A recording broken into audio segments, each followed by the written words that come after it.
Pode ser o oceano um hospital? Vocês já pensaram sobre isso?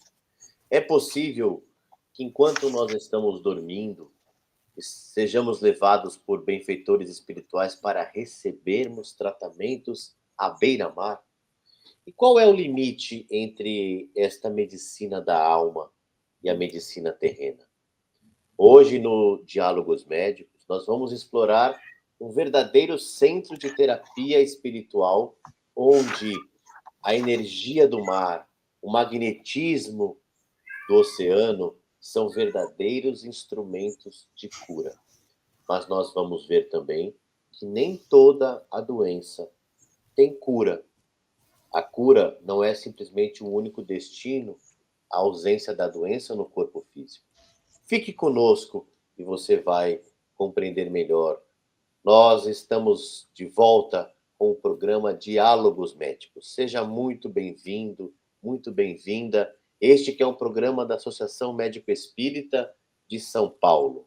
É uma alegria ter aqui a companhia de nossos queridos amigos, a doutora Silvia Bessácola e o nosso querido Carlos Augusto, que nos acompanham em mais um programa.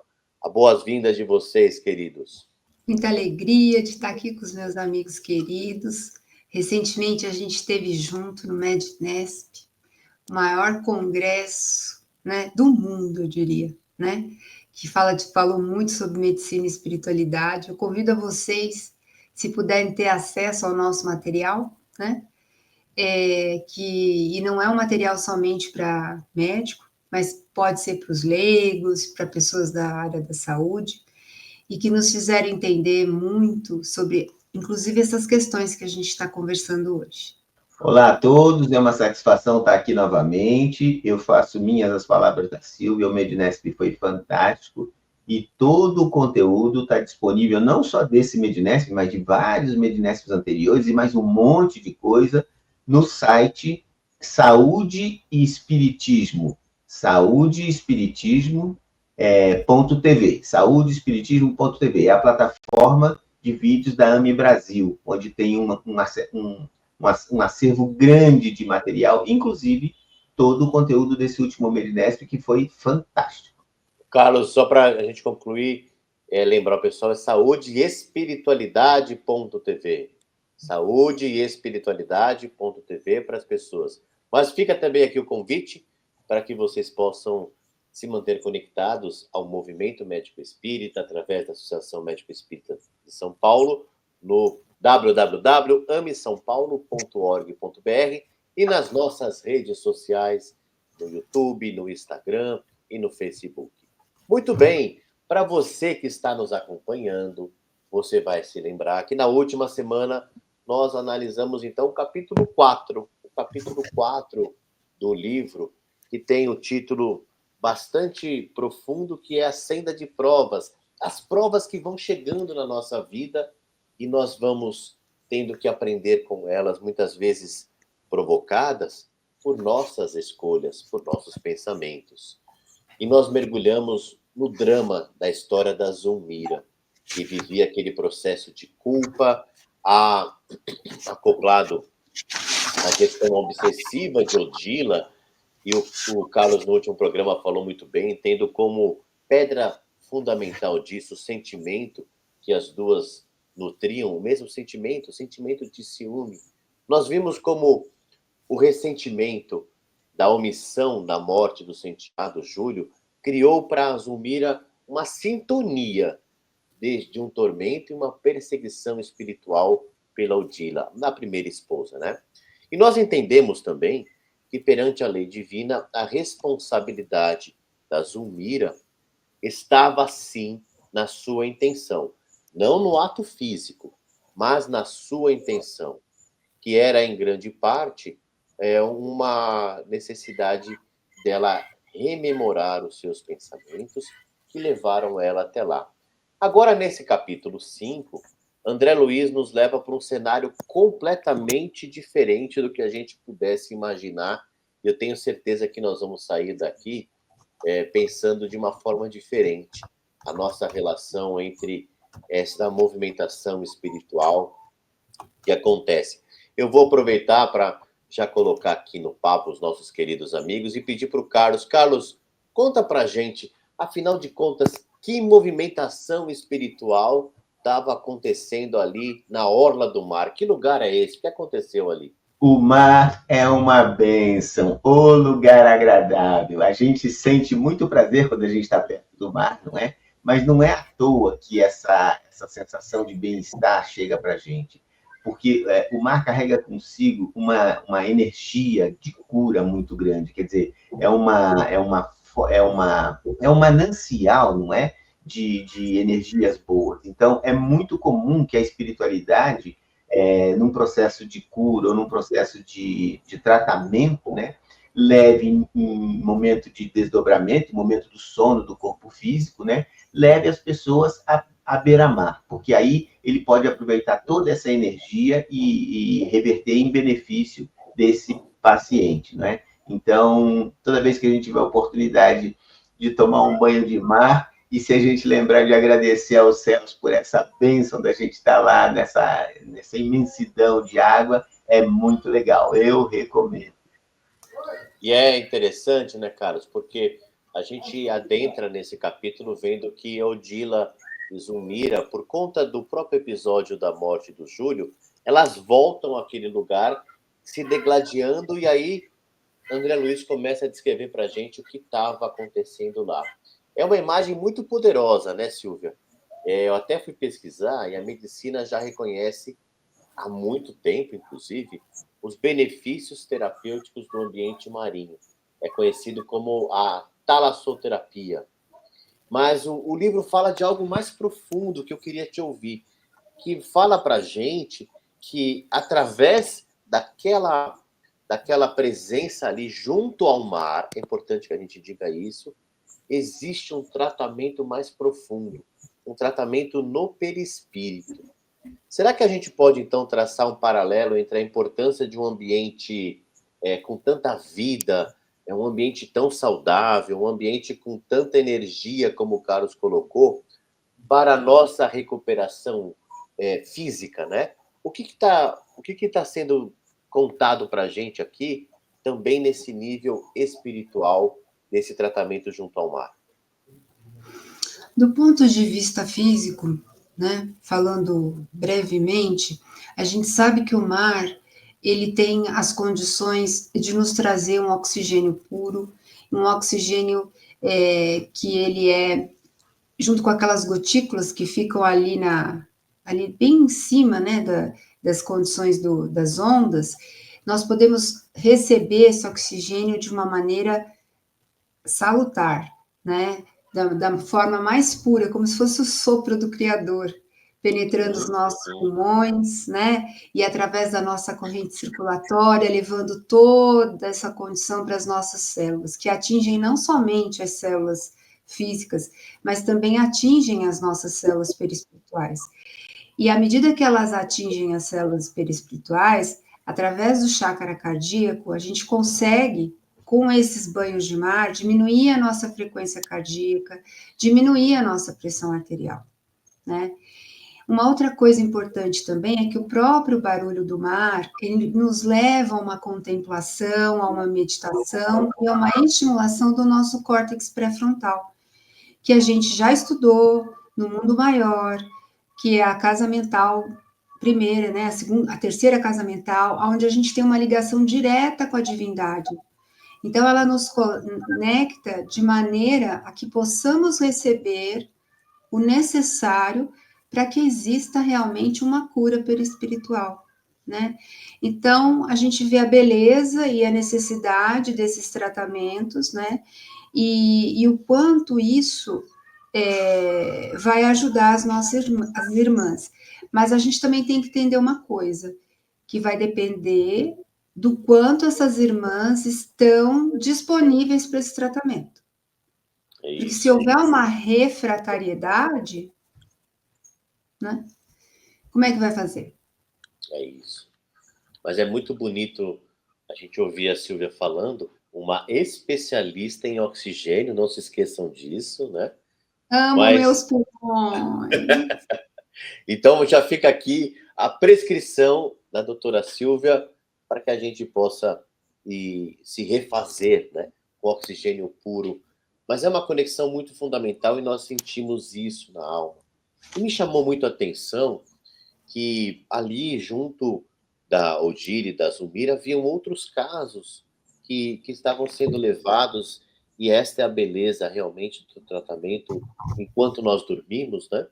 Um tratamento que a gente nem sabe que está... Às vezes acorda com aquela sensação e a equipe espiritual fez um tratamento com a gente, né? E nós temos lá um caso muito específico que foi descrito. O caso de uma senhora com câncer. E Carlos, a gente vê ali que o Clarencio explica com muita precisão que, apesar do tratamento espiritual que estava sendo feito ali naquela noite, a cura física não seria possível. Qual é a razão disso? E o que ela estava recebendo ali? Qual era, então, o motivo dela estar sendo levada, junto com aquelas outras pessoas, para aquela noite de tratamento? É isso mesmo, Conrado. A gente nem sempre sabe o que é melhor para a gente. Muitas vezes, nas nossas preces, nos nossos pedidos, a gente pede coisas que não é o que a gente efetivamente necessita, né? Então, muito mais importante do que pedir é agradecer o que se tem, não é? Isso, e entregar nas mãos de Deus, né? Seja feita a sua vontade, assim na terra como no céu. A gente fala isso todo dia na oração do Pai Nosso, mas a gente não consegue entender essas ideias. Pois bem, a questão da nossa irmã que estava com câncer, ela não tinha um câncer por nada, né? Existe toda uma razão, todo um motivo para que uma pessoa seja acometida por um ou outro mal, enfim, por uma ou outra situação, boa ou ruim, enfim, sempre tem razões, né? E o que ela estava recebendo naquele tratamento não era a cura do câncer, isso não ia acontecer, né? O que ela estava recebendo naquele tratamento era o entendimento, não é? Era força para que ela se resignasse e entendesse as razões que levavam ela àquela situação. E mais que isso, a importância desse processo, vamos dizer assim, mais alongado da doença, porque nesse processo ela está drenando muita energia negativa, ela está, por assim dizer, limpando o perispírito, e muitas vezes, na maioria das vezes, a gente não tem consciência disso, né? Então, o que a gente quer é se livrar da doença e ficar curado logo, né? Mas nem sempre isso é o melhor para a gente. E aí eu queria chamar a atenção, Conrado, para um textinho que ele fala, da importância do benefício, não vou falar importância, do benefício que uma doença prolongada pode exercer na vida do espírito, né? Isso é uma coisa difícil, gente, de entender, principalmente quando a gente está na pele do adoecido, né? Mas a gente está estudando e, eventualmente, a gente consegue, se não aceitar, mas pelo menos entender as razões, que não é por nada que a gente está sofrendo. Existe algum porquê de tudo que a gente passa. Né? Excelente, Carlos, ponto, e eu quero já me fixar nessa frase que eu também separei aqui como um ponto alto, para que a gente possa esclarecer isso, né, para que a gente possa debater, essa declaração de Clarencio, que ele diz assim: a enfermidade longa é uma bênção. Silvia, do ponto de vista da psicologia, dos cuidados paliativos, como que a gente pode entender, então, essa afirmação, olhando para o tratamento médico mesmo, né? A preparação para a morte, a aceitação, podem ser vistas como um processo de cura para a alma, mesmo quando o corpo não pode ser mais curado. Eu queria ouvir você falando um pouquinho desse processo, o quanto ele é importante e o que já se sabe sobre isso. A gente olhando o indivíduo como espírito imortal, essa nossa reencarnação é muito pouca, né? É um tempo muito pequeno diante de tudo que a gente vivenciou. E a cada reencarnação, a gente vem com esse planejamento, ela tem uma intenção qual? Que a gente se melhore como espírito. Porque o vaso físico, bendito vaso físico, que vai ser através dele que a gente vai realizar as nossas necessidades, ele vai ser útil para que a gente drene essas imperfeições do perispírito, como comentou o nosso Carlos. E nesse processo, né, de desencarne, que já vem de uma maneira gradativa, porque o indivíduo está desencarnando, vamos dizer, aprendendo a desencarnar, né, a evitar que ele fique num estado deletério, dementado, ao desencarnar, por exemplo, rapidamente. Nesse período, pode existir uma transformação completa do indivíduo, né? Ele pode ressignificar a vida dele, ele pode ter atitudes de mudança de comportamento durante esse processo, né? Ele pode se arrepender de coisas que ele tenha feito no passado e trabalhar esses arrependimentos antes que ele desencarne e fique numa fixação mental em relação a essas culpas, né? Pode haver um entendimento, um perdão em relação a desajustes familiares, principalmente. Existem a aproximação de filhos, por exemplo, que se distanciam de pais e tudo, e que se arrependem ali naquele último momento, né, em que o indivíduo está passando por esse processo de desencarne. Então, a gente vê que aquele indivíduo que aceita essa situação, que acolhe a situação da dor com abnegação e com entendimento, as coisas são bem mais facilitadas. E a gente não vê, né, porque a gente vê dois tipos de coisas: indivíduos que sofrem absurdamente no desencarne, né, porque existe a perturbação do desencarne, é natural isso, que nos momentos finais, né, o indivíduo ainda fique ligado ao corpo, mas existem os que partem com melhores condições para o plano espiritual, porque é um parto para o plano espiritual, né? Como a gente teve o parto para o corpo físico, né? Quando a gente reencarnou, a gente vai ter o parto. Então, na verdade, é um processo que vai ajudar justamente para que o despertar no mundo espiritual seja muito mais tranquilo. Né? Olha, essa parte do capítulo eu considero que foi uma verdadeira aula para a gente, e a gente podia seguir aqui com reflexões muito mais profundas, né? Falar sobre o propósito do sofrimento e tudo isso. Mas é importante a gente voltar às nossas personagens. Porque no meio dessa aula, com tantas coisas acontecendo, falando do câncer daquela senhora e tudo mais, acontece que a Odila e a Zulmira chegam à praia. Elas voltam ali, e não é qualquer praia, é a praia onde aconteceu o acidente, né, do afogamento do nosso Júlio. E aí a narração dessa cena é intensa, porque existe uma verdadeira confrontação entre as duas. Elas vão para o local mesmo aonde Júlio desencarnou, e as acusações de Odila chamando realmente Zulmira de assassina, fazendo com que ela possa se sentir culpada, né? E isso chega ao ápice quando a Odila leva a Zulmira para o exato local da tragédia, né? Fazendo com que ela entre em desespero, uma coisa realmente que a gente não consegue nem imaginar tamanho a degladiação que elas se colocaram ali, né? A perseguição, então, da Odila é realmente implacável.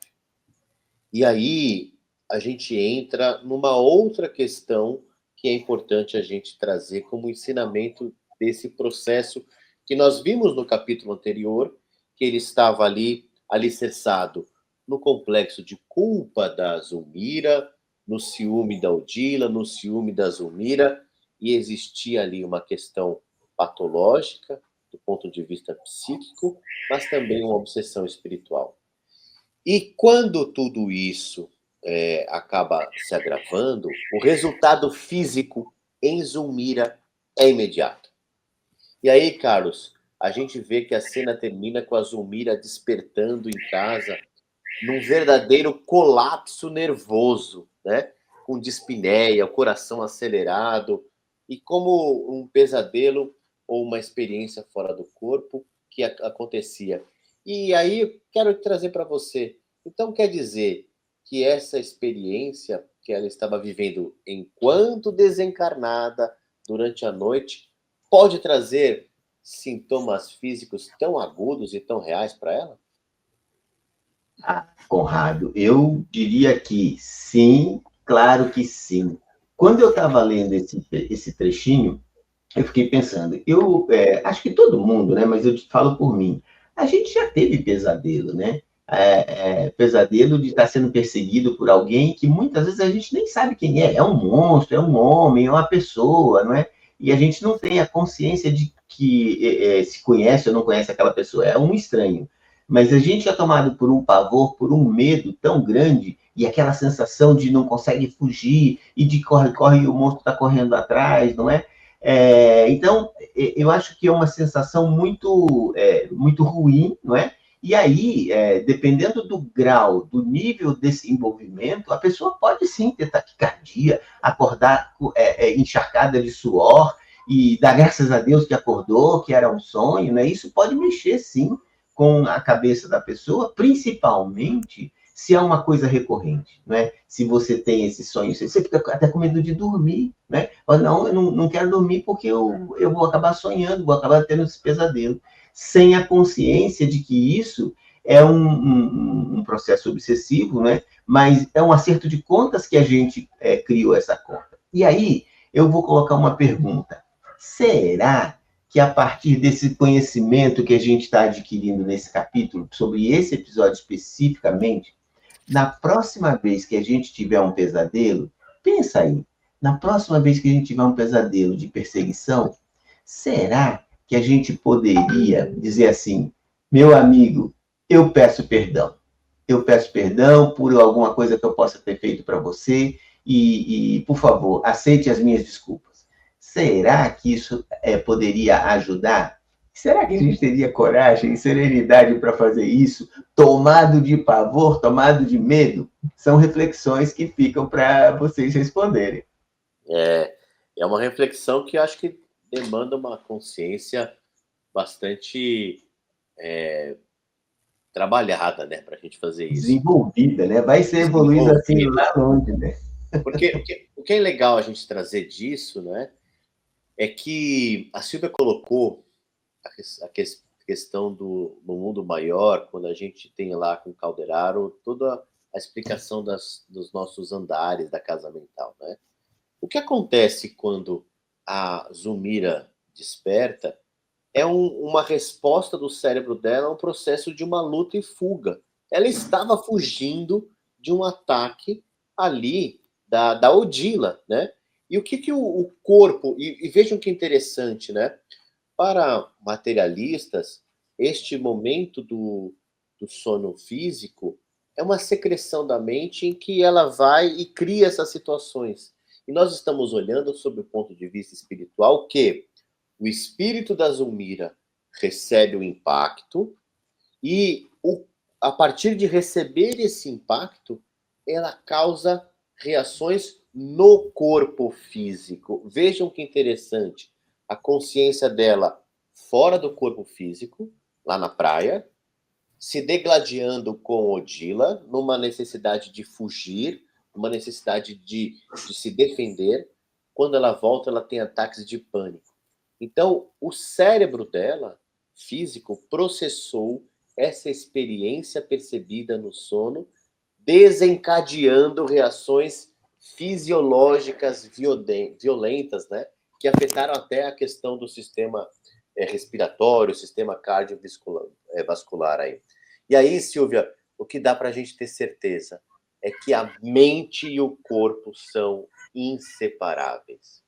Eu agradeço a nossa querida doutora Silvia e ao Carlos pelas valiosas colaborações, por estarem aqui conosco, e a você que nos acompanha no Diálogos Médicos, o nosso muito obrigado.